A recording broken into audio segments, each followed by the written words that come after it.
तो अपने भाई के षड्यंत्र का अपहरण को लेकर रचकर माहौल खराब करने वाले युवक और उसके कई साथियों को गिरफ्तार कर लिया गया है। हालांकि साजिश किया पुलिस के द्वारा पर्दाफाश किया गया और इस दौरान आरोपियों ने लक्सर कोतवाली का घेराव कर पुरानी रंजिश का बदला लेने और विपक्षी को झूठे मुकदमे में फंसाने के लिए ये षड्यंत्र रचा था और 12 घंटे के अंदर ही अपहरण की तलाश कर पुलिस ने पूरे मामले का पर्दाफाश कर दिया और इस दौरान पुलिस ने मामला दर्ज किया और अपनी कार्रवाई शुरू की। आरोपियों तक पहुंचने में इस दौरान पुलिस को बड़ी कामयाबी मिली। पुलिस ने पूरे मामले का खुलासा करते हुए आरोपी को गिरफ्तार कर लिया। कुलदीप निवासी प्रतापपुर लक्सर के द्वारा अपने भाई मोहित उर्फ टीनू के अपहरण की सूचना कोतवाली लक्सर में दी गई थी। चूँकि मामला 2 वर्गों से संबंधित था और पूर्व में विवाद भी इनके मध्य हुए थे, इस कारण एसएसपी हरिद्वार सर के द्वारा विभिन्न टीमों का गठन कर उक्त मामले का अनावरण करने के लिए निर्देशित किया गया था। कई टीमों का गठन किया गया और सीसीटीवी फुटेज और मोबाइल की लोकेशन सभी संबंधित की निकाली गई। तो कथित अपहरित मोहित उर्फ टीनू की लोकेशन अपने भांजे दर्शन के साथ निरंतर होनी पाई गई, मोबाइल बंद होने से पूर्व की। तो पहाड़ों की रानी मसूरी में पर्यटन सीजन शुरू हो चुका है। पर्यटकों को किसी प्रकार की दिक्कत ना हो और इसको लेकर प्रशासन सभी तैयारियों पर नजर बनाए रखे है और समय समय पर एसडीएम मसूरी द्वारा सभी संबंधित अधिकारियों को सभी कार्यों को पर्यटन सीजन शुरू होने से पहले ही पूरा करने के निर्देश भी दिए गए थे। लेकिन लोक निर्माण विभाग के अधिकारियों द्वारा एसडीएम मसूरी के निर्देशों को ठेंगा दिखाने का काम किया गया। लोक निर्माण विभाग के द्वारा पिछले 10 साल माल रोड पर 10 मीटर के क्षतिग्रस्त है, लेकिन अभी तक 10 मीटर का हिस्सा का जो निर्माण कार्य है वो पूरा नहीं हो पाया है। एसडीएम मसूरी डॉक्टर दीपक सैनी के द्वारा लोक निर्माण विभाग को 15 मई तक माल रोड के क्षतिग्रस्त 10 मीटर के हिस्से के निर्माण को लेकर सख्त निर्देश दिए गए थे, लेकिन लोक विभाग की तरफ से उनके निर्देशों को दरकिनार किया गया, जिससे कि लोगों में काफी गुस्सा है।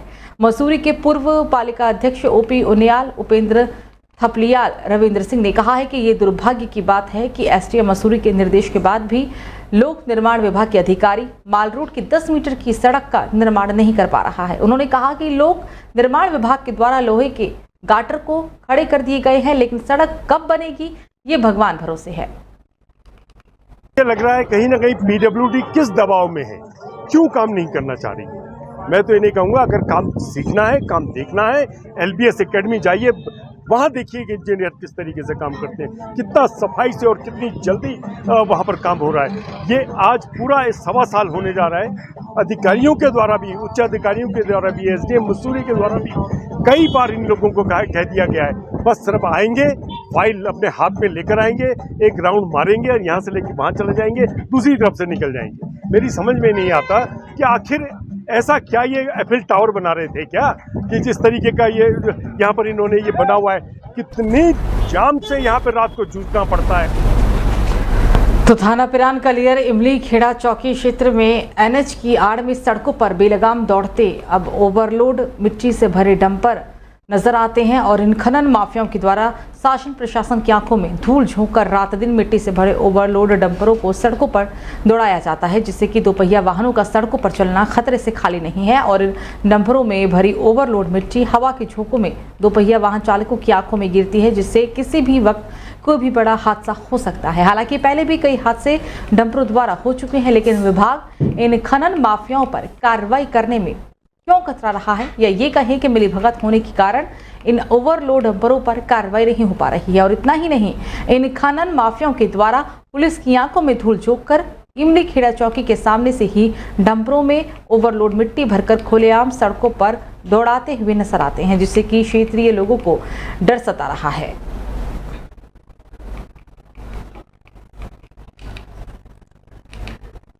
तो हेमकुंड साहिब यात्रा पर आए पंजाब के 3 तीर्थयात्री की मौत हो चुकी है। इसके अलावा बद्रीनाथ धाम में भी हृदय गति रुकने से एक तीर्थयात्री ने दम तोड़ दिया। हेमकुंड साहिब समेत हृदय गति रुकने की वजह से मरने वाले तीर्थयात्रियों की संख्या 62 हो चुकी है।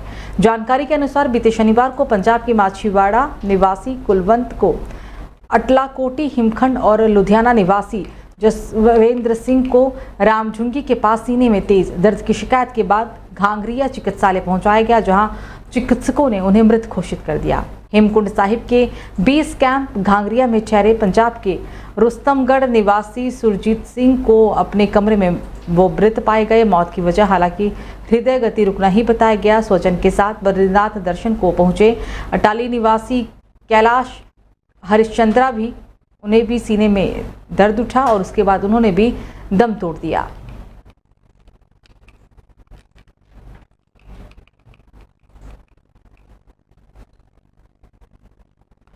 तो देहरादून में पारा फिर से 40 के पार हो गया है और इसी की वजह से अलर्ट भी जारी किया गया है। बता दें कि देहरादून समेत ज्यादातर मैदानी क्षेत्रों में गर्मी चरम पर है।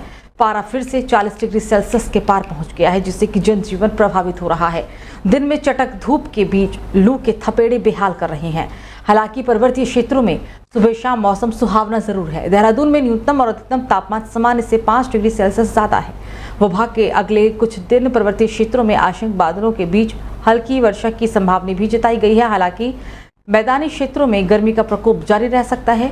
विज्ञान केंद्र के अनुसार सोमवार को कुमाऊं में पर्वतीय क्षेत्रों में बागेश्वर, पिथौरागढ़, अल्मोड़ा में गरज चमक के साथ हल्की बारिश और निचले इलाकों में झोंकेदार हवाएं चलने की संभावना है।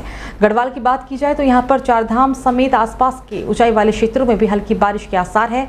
उत्तरकाशी, रुद्रप्रयाग, चमोली में कहीं कहीं हल्की बारिश हो सकती है। देहरादून समेत कई मैदानी इलाकों में मौसम शुष्क बना रहने और 40 डिग्री सेल्सियस से अधिक रहने की संभावना जताई गई है। मैदानी क्षेत्रों में लू के थपेड़े को लेकर भी येलो अलर्ट जारी किया गया है।